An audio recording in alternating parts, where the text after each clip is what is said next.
The orange flags of treason. I wasn't even looking for trouble that morning.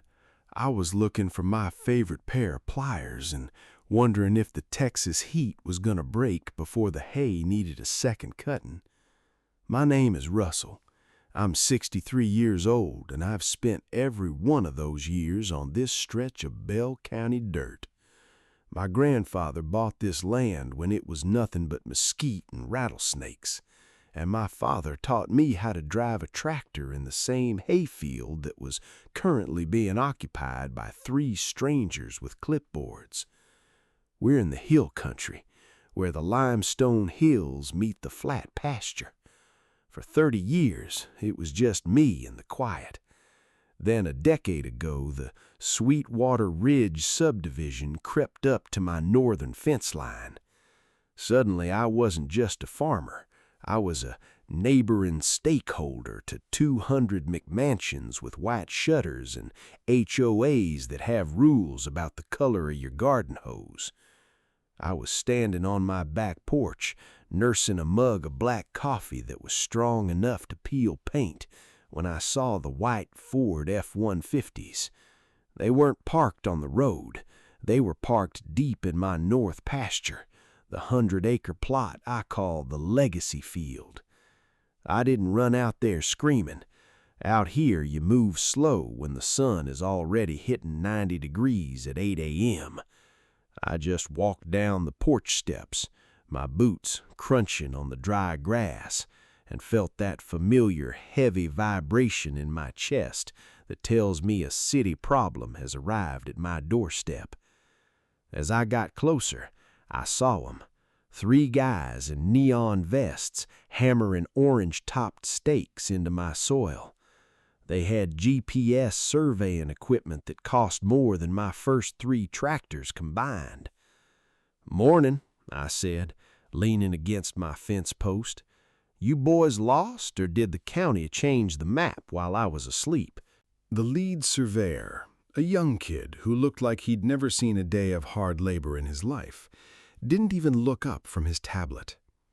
"Subdivision infrastructure prep, sir. Phase 4 expansion. We're marking the grid for the solar array." "Solar array?" I took a slow sip of coffee. "In my hayfield?"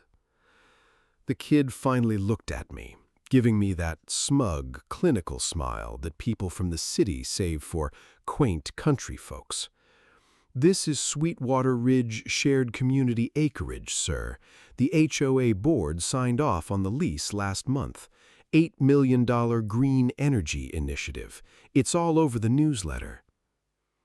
I felt a cold shiver run down my spine that had nothing to do with the breeze. I've lived here 63 years. I've paid the property taxes on every square inch of this dirt since my father passed in '98. I had the original warranty deed in a fireproof safe in my office. "Son," I said, my voice as level as a horizon line, "I don't get the newsletter because I don't belong to the HOA. And this land belongs to me. You're about 10 feet onto the wrong side of a very expensive mistake." He just chuckled, tapped his screen, and walked away. "Take it up with the board, old-timer. The stakes stay." I watched them hammer the next stake. That was the moment the peace of the hill country died. I walked back to my house, not to get my shotgun, that's for coyotes, but to get my phone. Because if the Sweetwater Ridge HOA had leased my land for $8 million, they weren't just bullies, they were criminals, and they were about to find out that a Texas deed is the only infrastructure that actually matters. To understand how a group of people can look at a man's century-old farm and decide it's a community asset, you have to understand Carl. Carl is the president of the Sweetwater Ridge HOA. He's 45, drives a Tesla with a vanity plate that says ROI King, and treats our county like a game of Monopoly he's winning. I called the HOA office. I didn't get Carl. I got Diane, the board's secretary. Diane is the kind of woman who uses a sugary sweet voice to tell you that your life is being demolished for the greater good. "Russell, hi," she chirped. "Isn't it exciting? The solar project is going to put Sweetwater Ridge on the map. We're going to be the first carbon-neutral community in Bell County." "Diane," I said, leaning against my kitchen counter, "surveyors are in my hayfield. They claim you leased my land. Tell me you're joking." "Oh, Russell," she said, her voice dropping into that "I'm talking to a child" tone. "Technically, that north parcel was part of the original 1994 developer grant for community utility use. The board reviewed the old plat maps. We've been paying the environmental maintenance on that strip for years. Carl felt it was an underutilized asset." "Environmental maintenance?" I laughed. "You mean when you called the county to complain about my weeds? I've mowed that land, I've taxed that land, and I've bled on that land. You don't have a lease, you have a fantasy." "The lease is signed, Russell," Diane said, her sugar in her voice turning to ice. "It's $8 million over 20 years. The solar company, Luminous Sun, has already mobilized. Carl doesn't like delays. If you interfere with the contractors, we'll have the sheriff out there for obstruction of a commercial contract." Then she hung up. I sat there in the silence of my kitchen, listening to the hum of the refrigerator. They weren't even hiding it.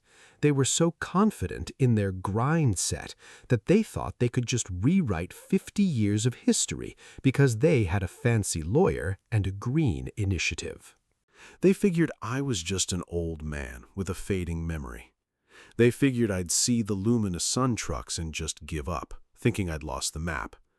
But they forgot one thing about farmers. We don't just know where the line is, we know where the iron pins are buried. I checked the Nextdoor app. The neighborhood was buzzing. Finally, our dues are going to drop thanks to the solar lease. Carl is a genius. Getting that unused farmland back into the community portfolio was a masterstroke. Is that old farmer going to be a problem? He always looks so bitter on his porch. I saw a post from Carl himself on the Sweetwater Ridge Facebook group. "Legacy infrastructure often requires a firm hand to modernize. We respect our history, but we won't let it hold back our future. The $8 million lease is a victory for every homeowner here. Construction starts Monday." I felt the heat rising in my chest. It wasn't just the land anymore. They were slandering my character while they were stealing my inheritance. They were calling my father's life's work unused so they could feel better about paving it over. I didn't call Carl back. I didn't post on Facebook. I did something much more dangerous. I called Sarah Jenkins. Sarah is a property lawyer in Austin who specializes in suburban warfare. She doesn't do mediation. She does total annihilation. "Russell," she said when she heard the details, "if they signed an $8 million lease on your deeded land without a court-ordered easement, they didn't just overreach, they committed a felony. But I want to see their proof. I want to see the paper they think gives them the right to your grass." "What's the plan, Sarah?" "The plan," she said, her voice sounding like a sharpened blade, "is to let them bring the first truck on Monday. Let them spend a few $100,000 on mobilization. Let them get their grind set fully invested. And then we'll show them the real map." On Friday morning, I didn't go to the hayfield. I drove to the Bell County Clerk's office in Belton. If you've never been to a county records room, it's where the truth goes to hide under a layer of dust and the smell of old toner. I spent 4 hours in a room with no windows, sitting at a computer terminal that looked like it belonged in 1994. I wasn't just looking for my deed. I was looking for the proof Carl and Diane claimed they had. I searched the chain of title for Sweetwater Ridge. I went back to the original developer, a man named Miller who went bankrupt in the late 90s. I found the 1994 plat map Diane mentioned. I zoomed in until my eyes ached. There was a tiny notation on the northern edge of my property. It said, "Proposed utility easement B14." But a proposed easement isn't an actual easement. In Texas, you can propose a lot of things, but unless the landowner signs the warranty deed or a grant of easement, it's just a suggestion on a piece of paper. Then I found it. The signed lease Diane was so proud of. Because Sweetwater Ridge is a large development, their HOA filings are public record. I pulled the Luminous Sun contract. It was 40 pages of high-level legal jargon, but on page 38 there was the signature block. Grantor, the estate of Russell Thompson Sr. Signed, Russell Thompson Sr. by proxy. Date, March 12, 2024. I stared at the screen until the letters blurred. My father, Russell Thompson Sr., died in 1998. He'd been in the ground for 26 years. He didn't sign a solar lease in 2024, and he certainly didn't give proxy to Carl or the Sweetwater Ridge HOA. I felt a cold, hard knot of rage settle in my stomach. They hadn't just made a mistake. They hadn't just misread a map. They had forged my father's name. They probably found an old document with his signature, scanned it, and used it to trick the solar company into thinking the land was shared estate land that the HOA had a right to manage. They figured I'd never look at the actual contract. They figured I'd just assume some old law from the 90s had caught up with me. But there was a second signature, a witness signature. Witness Brent Halpern. I knew that name. Brent was a local notary and a buddy of Carl's. They played golf every Sunday. I stood up so fast my chair hit the wall. I didn't just have a property dispute. I had a felony fraud case. I had a slander of title claim that would make the $8 million lease look like pocket change. I walked over to the copier and made 3 sets of everything. The 1994 plat map, the 1998 death certificate, the 2024 forged lease. As I walked out into the Texas sun, I saw a notification on my phone. It was from Yahoo Lifestyle. Texas HOA announces historic $8 million solar project to save the environment and lower dues. The article quoted Carl. "This project represents a bridge between our agrarian past and our technological future. We're taking land that was forgotten and making it work for the people." "Forgotten my eye," I whispered to the empty parking lot. I called Sarah Jenkins. "Sarah, I'm looking at my dead father's signature on a lease dated 2 months ago, and it's witnessed by Carl's golf partner." The silence on the other end of the line lasted for 5 seconds. When Sarah finally spoke, she sounded like she was already standing in front of a jury. "Russell," she said, "they didn't just steal your land. They committed a capital fraud against a private estate and a multi-million-dollar corporation. This isn't a war anymore. This is a funeral, and Carl is the one in the casket." "What do I do Monday morning?" I asked. "You let them in," she said. "Let Luminous Sun bring their $500,000 worth of solar panels and their heavy machinery. Let them dig the first trench. In the eyes of the law, the more they improve your land based on a forged document, the more they owe you in damages. And Russell, call the sheriff's department, not the patrol line. Call the district attorney's fraud division." Monday morning in Bell County didn't smell like pine needles.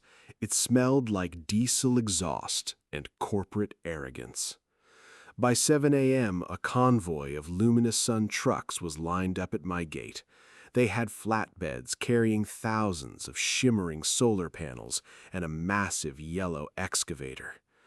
I was sitting on my porch, holding my coffee mug. I wasn't wearing my work shirt. I was wearing the suit I wore to my wife's funeral. I wanted Carl to know this was a formal occasion. Carl pulled up in his Tesla, looking like a man who was about to build an empire. He stepped out, adjusted his sunglasses, and walked up to my porch. "Russell," he said, not even waiting for an invite, "I see the crew is ready. I hope you've had time to process the transition. It's for the best, really. Your property values are going to skyrocket." "Carl," I said, leaning back in my rocking chair, "I've processed a lot of things this weekend. Mostly, I've been processing the miracle of modern medicine, or rather, modern necromancy." Carl frowned. "What are you talking about?" "My father," I said, taking a sip of coffee, "he's been dead since the Clinton administration, but according to the Luminous Sun lease, he rose from the grave last March to sign away his legacy field. That's a hell of a story, Carl. I'm thinking about selling the movie rights." The color didn't just leave Carl's face, it vanished. He looked like he'd just stepped off a cliff and hadn't hit the ground yet. I don't know what you're talking about," he stammered. "The legal team handled the signatures. It was an estate transfer from the Miller era." "The Miller era didn't exist in 2024, and neither did my father's proxy." I pulled out a manila envelope and tossed it onto the porch table. "That's a copy of the death certificate and the forged lease.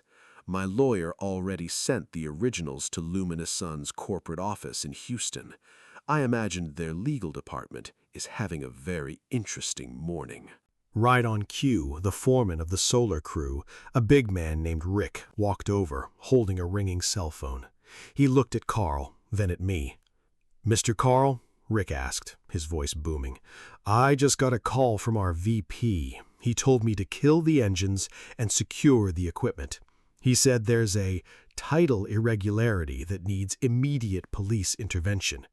Do you know why the DA's office is on their way out here?" Carl looked at the trucks. He looked at the orange flags. He looked at the horizon where two black and white Bell County Sheriff's SUVs were already visible, kicking up a trail of dust. "This is a misunderstanding," Carl shouted, his voice cracking. "We have a grant. Diane, call the lawyers." "Diane is already talking to the DA, Carl," I said, standing up. "Sarah, my lawyer, offered her a whistleblower window. Seems Diane didn't want to go to prison for your infrastructure optimization. She's the one who gave us the emails between you and Brent Halpern about the signature solution." The grind set was gone. The king of the mountain looked like a man who'd just realized his monopoly board was actually a criminal indictment. The SUVs pulled into my driveway, not with sirens, but with a slow, deliberate purpose. Two men in suits stepped out, DA investigators. They didn't go to Carl first. They came to me. "Mr. Thompson," one said, "I'm Investigator Vance. We've reviewed the documents you filed. We have a search warrant for the Sweetwater Ridge HOA site office and a warrant for the arrest of Carl, last name, for felony forgery and fraudulent transfer of property." I watched as the king of the mountain was turned around and handcuffed against the hood of his own Tesla. The neighbors from Sweetwater Ridge were starting to line the fence line, their phones out, recording the victory they thought they were going to have. They weren't recording a solar array. They were recording the total collapse of their HOA. "Russell," Carl screamed as they led him to the SUV, "you're ruining the neighborhood. The lawsuit is going to bankrupt us." "No, Carl," I called back, raising my coffee mug one last time. "You ruined the neighborhood when you thought a Texas deed was a suggestion. I'm just the guy who reminded you how to read." In the American suburbs, a criminal arrest is like a drop of blood in a shark tank. Within 2 hours, the Sweetwater Ridge Safety Committee Facebook group was a war zone. The same people who had called me bitter and obstructionist on Friday were now calling for Carl's head. I knew that solar deal sounded too good to be true. Is it true our dues are going to triple to pay for the legal fees? The farmer was right all along. We've been led by a criminal. But the real drama was on the news. A reporter from Newsweek called me that afternoon. Sarah had been busy. By Tuesday morning, the headline was on the front page of Yahoo Lifestyle. Texas HOA president arrested after forging dead farmer's signature for $8 million solar deal. It landed on Board Panda under the Instant Karma thread. 10 million views in 48 hours. The solar company, Lumina, was frantic. They were facing a public relations nightmare. They had mobilized $500,000 worth of equipment onto private land based on a fraudulent contract. They were technically trespassing with intent. Their CEO called Sarah. He didn't want to fight. He wanted to make it right. Russell, Sarah told me over a steak dinner in Austin, Lumina is terrified. They want to avoid a slander of title suit that would cost them $20 million. They've offered to pay for a full soil remediation of your hayfield, remove every orange stake, and pay you a $250,000 consulting fee for your trouble, provided you sign a non-disclosure about their involvement. What about the HOA? I asked. Oh, they're done, Sarah grinned. I've filed a judicial lien against the Sweetwater Ridge HOA's assets. Since they used HOA funds to facilitate the fraud, every homeowner in that subdivision is now technically a party to a civil liability. Their property values are going to drop by 20% overnight because they can't sell a house with a pending fraud litigation flag on the subdivision. I thought about Diane and the board. I thought about the carbon-neutral dream they tried to build on my father's grave. Sarah, I said, tell Lumina I'll take the deal, but the HOA, I want the lien to stay. I want them to have to vote Carl and Diane out, dissolve the board, and hire a professional management firm that knows how to read a map. And I want a formal apology printed in the Bell County Record. The social pressure was absolute. The homeowners of Sweetwater Ridge didn't just vote Carl out, they sued him personally. They found out he'd also been skimming from the landscaping budget to pay for his Tesla lease. By the end of the month, the Sweetwater Ridge Estates sign at the entrance of the subdivision was spray-painted with the word fraud. I spent my Saturday mornings on my porch watching the Lumina trucks pull out of my field. They were moving slow this time. They were respectful. They even brought Cooper, my old lab, a bag of high-end treats. The legacy field was quiet again. The orange stakes were gone. The only things marking my dirt were the original iron pins my grandfather had set in 1944. The trial of Carl and Brent Halpern took place 6 months later in Belton. It wasn't a long trial. When you have a dead man's signature on a 2024 contract, there isn't much for a defense attorney to say. I sat in the front row of the gallery wearing my suit. Carl sat at the defense table, his ROI king persona replaced by a man who looked like he'd been living on gas station sandwiches. He wouldn't look at me. Diane testified for the prosecution. She cried. She told the jury how Carl had told her that the old man is a relic and that the community needs that money more than he needs a view of the grass. The judge, a no-nonsense Texan named Judge Miller, no relation to the developer, leaned over the bench after the guilty verdict was read. "Mr. Carl," the judge said, his voice echoing like a thunderclap, "in this state we take property rights more seriously than we take our football. You didn't just commit a fraud, you tried to erase a family's history because you thought your vision was bigger than the law. You're going to spend the next 5 to 7 years in a state facility where the only optimization you'll be doing is cleaning the cafeteria floor." Brent Halpern lost his notary license and got 3 years of probation. Carl's Tesla was repossessed to pay for the first installment of the restitution to the HOA homeowners. As I walked out of the courthouse, I was surrounded by a dozen people from Sweetwater Ridge. They weren't recording me this time. They were apologizing. "Russell, one woman said, the same one who'd called me bitter on Nextdoor. We were wrong. We let our greed for lower dues blind us to what was happening. We're dissolving the HOA board next week. We'd like to invite you to the meeting to help us set the new boundaries. I don't need a seat at your board, ma'am, I said, tipping my hat. I just need you to remember where my fence line is. The view's a lot better when we're both standing on our own ground. Today, my hayfield is green and open. The mesquite trees is starting to bloom, and the rattlesnakes are right where they're supposed to be, far away from my porch. The $250,000 settlement from Luminous Sun paid for a new barn and a college fund for my grandkids, but the money wasn't the victory. The victory is the silence. I learned something through this solar war. I learned that in modern America, people think that if they use words like progress, community, and optimization, they can take whatever they want. They think because they have a digital world, the physical world of deeds and dirt doesn't matter anymore. But out here in Texas, we know better. We know that a signature is a man's word. We know that a deed is a family's shield. And we know that the loudest person in the room is usually the one who's trying to hide the fact that he's standing on stolen ground. Sweetwater Ridge is a different place now. The professional management firm they hired doesn't send out vibe newsletters. They just manage the trash and the pool. They stay away from the farmers.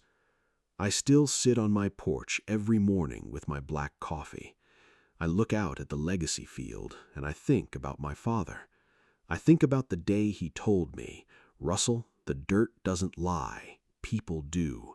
If you listen to the land, you'll always know when a snake is in the grass. He was right. He was right even 26 years after he was gone.